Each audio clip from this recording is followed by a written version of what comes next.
So here we have more of the nodding onion. Let's see if I can zoom in. Alright, I think that's the most it can go.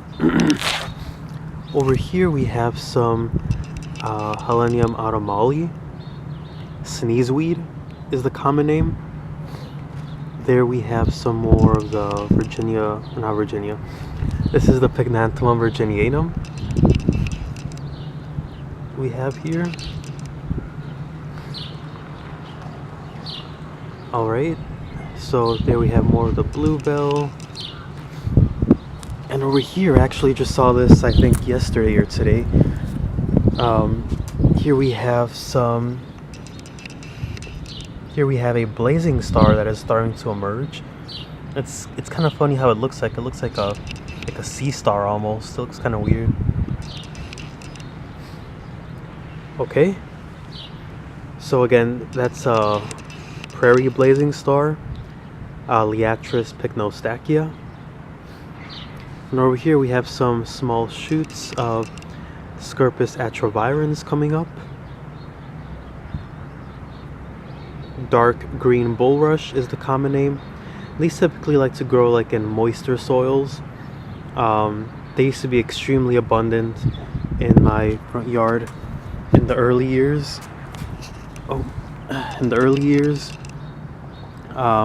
But now that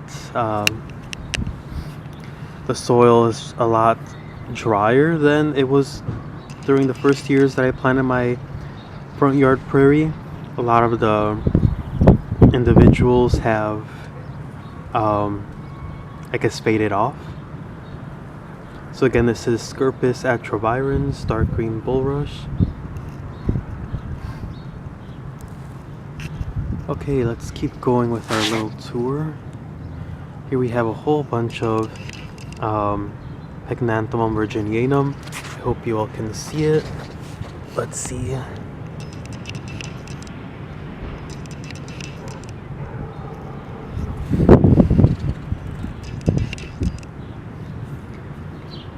So yeah.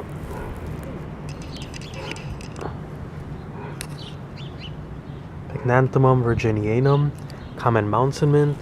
And right over here, as I was saying earlier, here is a Virginia bluebell that is about to start blooming. I have maybe like three or four individuals that are gonna bloom this year. The rest of them hopefully will maybe produce flower buds later on this year. But yeah, they're kind of struggling to grow just because they've had a pretty cold spring, and it seems like the soil is just extremely dry right now. So we'll just wait and see. So here we have a whole bunch of Virginia bluebells around the one with the flowering buds as well. So they look like they're doing pretty decent. So we'll just wait and see what happens. Alright, so let's come over here and turn this corner. So here we have some, let's see if I can focus in. Here we have some Zizia aurea, Golden Alexander. The species can get somewhat aggressive, so be careful with it if you do plant it or seed it in your yard. Right next to it we have some more milk veg, Astragalus canadensis. And again, it just grows so easily in my front yard just because I think it likes that alkaline soil. Let's come around this way. This whole area where I'm in right now, actually, like this whole corner right here, all of this corner over here, it's a lot of Lobelia syphilitica likes to grow. A lot of it still hasn't emerged, but there is still, actually there's one here that has emerged. Great blue lobelia is the common name. Lobelia syphilitica is the scientific name. Over here we have some Helenium autumnale, sneezeweed, easy to grow native that likes to bloom late summer, early fall. It has nice little yellow blooms.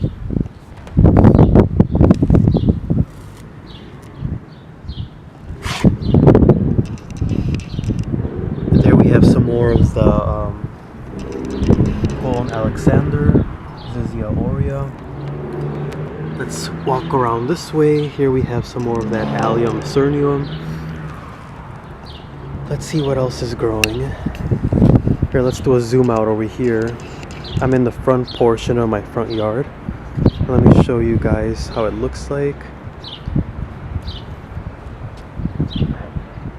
So that's a zoomed out view of my front yard.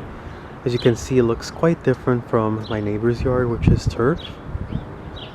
And over here we have prairie / woodland plants. You know, might not look like much, but trust me, in about 2-3 months it looks totally different, especially in the month of July. There's a whole bunch of things blooming. Milkweed actually hasn't even emerged yet, but there's a bunch of milkweed.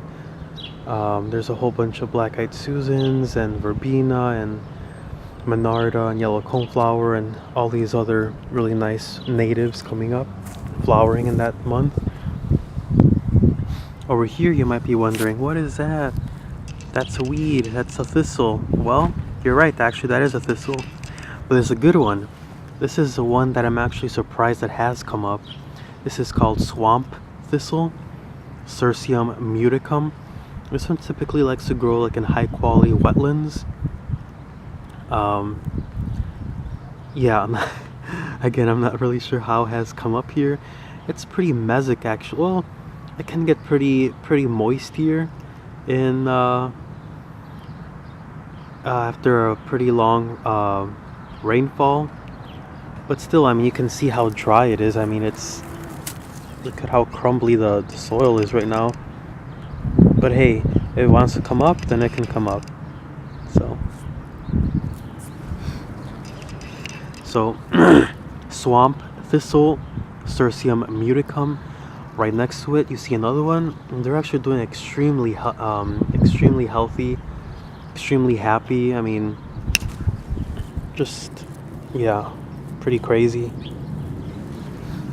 Right next to it, we have some Ratibida pinnata, yellow coneflower. This is again a very easy to grow native. It likes to bloom even the first year after sowing it. You hardly have to do anything to it to keep it alive. It blooms like in July to August. Pretty dependable blooms. Let's see what else we have. There we have some Virginia bluebells and some Pygnanthemum virginianum. So, and actually right here we have another Virginia bluebell that has flowering buds on it. So I'm pretty excited about that. And then over there is the other one that is gonna be blooming. Not sure if you guys can see it, but it's right over there. And over here we have some, let's see if I can get my camera over here. Here we have some anemone. Let's see if I can zoom in. Some anemone. I believe this is either Anemone cylindrica or Anemone virginiana. I'm pretty sure this is virginiana. Anemone virginiana. And it likes to bloom like in midsummer, maybe like in July, August. So I'm pretty happy about this plant. It's kind of a hard plant to grow just because the seeds don't really stick into the soil. They don't really like to. It's kind of hard for the seeds to work themselves into the soil. Alright, so let's keep going. Some more of that Ratibida pinnata. Here we have some more Virginia bluebell. Let's see what else is growing. What else is new?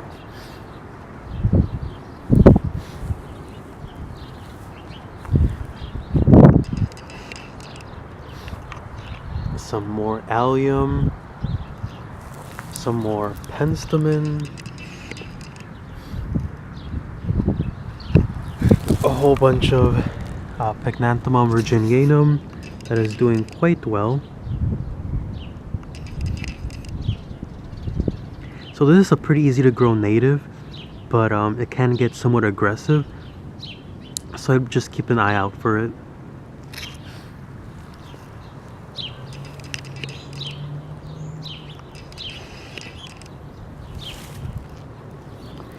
Alright, so let's see what else we have going on over here. Some large clumps of Penstemon digitalis. Some more Penstemon digitalis, and actually, let's come in close right here. I actually just saw this morning. I was pretty happy about it. This is a pretty high quality prairie species here. This is Lupinus perennis, wild lupine. Let's see if I can zoom in on here.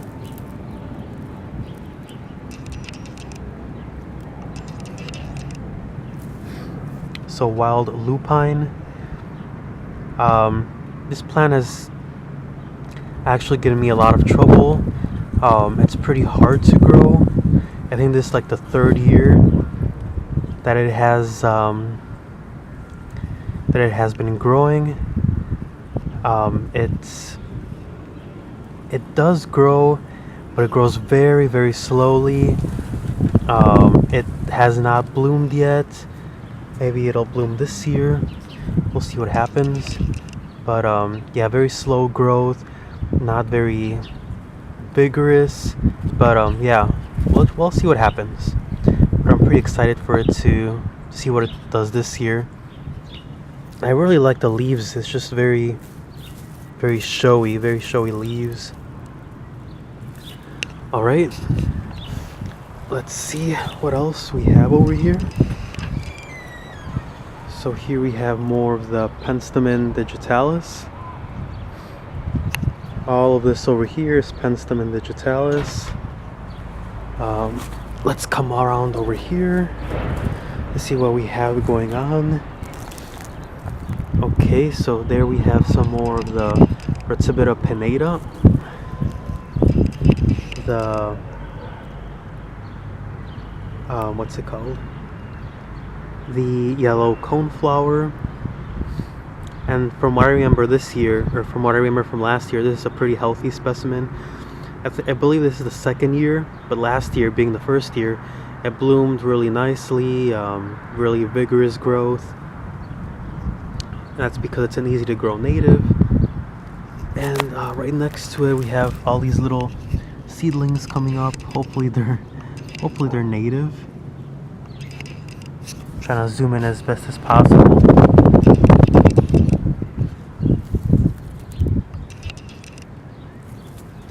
If anybody knows what these seedlings might be, let me know.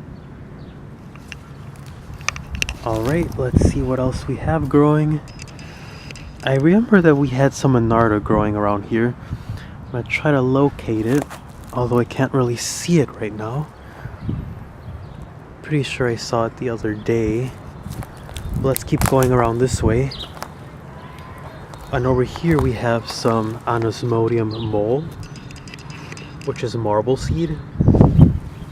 And you can tell right away it's marble seed because it has like very fuzzy, hairy leaves. And again, this plant, just like milk veg, likes to grow all over my front yard, backyard, everywhere. That's because I believe that my soil is extremely calcareous. There we have some more over there growing. It's that one. Anosmodium mole is the scientific name. From what I understand, it's pretty conservative, not very common across Chicagoland. It likes to grow again in prairies with calcareous soil. Here we have some, like I was saying earlier, the seeds of Anemone cylindrica and virginiana, they're kind of hard for them to work themselves into the soil. You can see them here. I mean, they're still, there. So they're kind of hard for them to work themselves into the soil. I can probably help them a little bit by doing this. Let's see, over here we have a pretty large specimen of Anosmodium mole, which is marble seed. And I think that's pretty much it. I'm just trying to think of what else we have here. I'm gonna try to look for that Monarda fistulosa. Can't really seem to find it. Well, if I do find it, I'll let you guys know.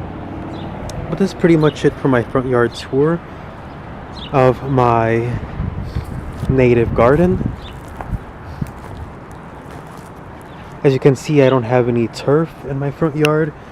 I'm pretty happy about that. Turf doesn't really make me happy, but native plants do.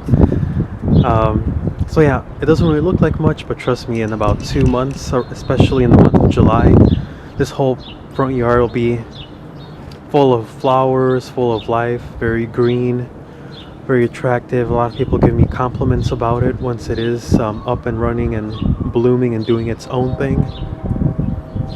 Alright, so let me know in the comments down below, and let me know if this was helpful to you guys. If you guys want to see my backyard tour, if you guys have any suggestions, comments about my front yard, about which species to add, which species to take out, if you guys have any native front yards of your own, let me know what you guys do to you know, make it look nice, and what you guys do to take care of it. Alright, I hope to do more of these videos, and I'll see you guys pretty soon. Bye.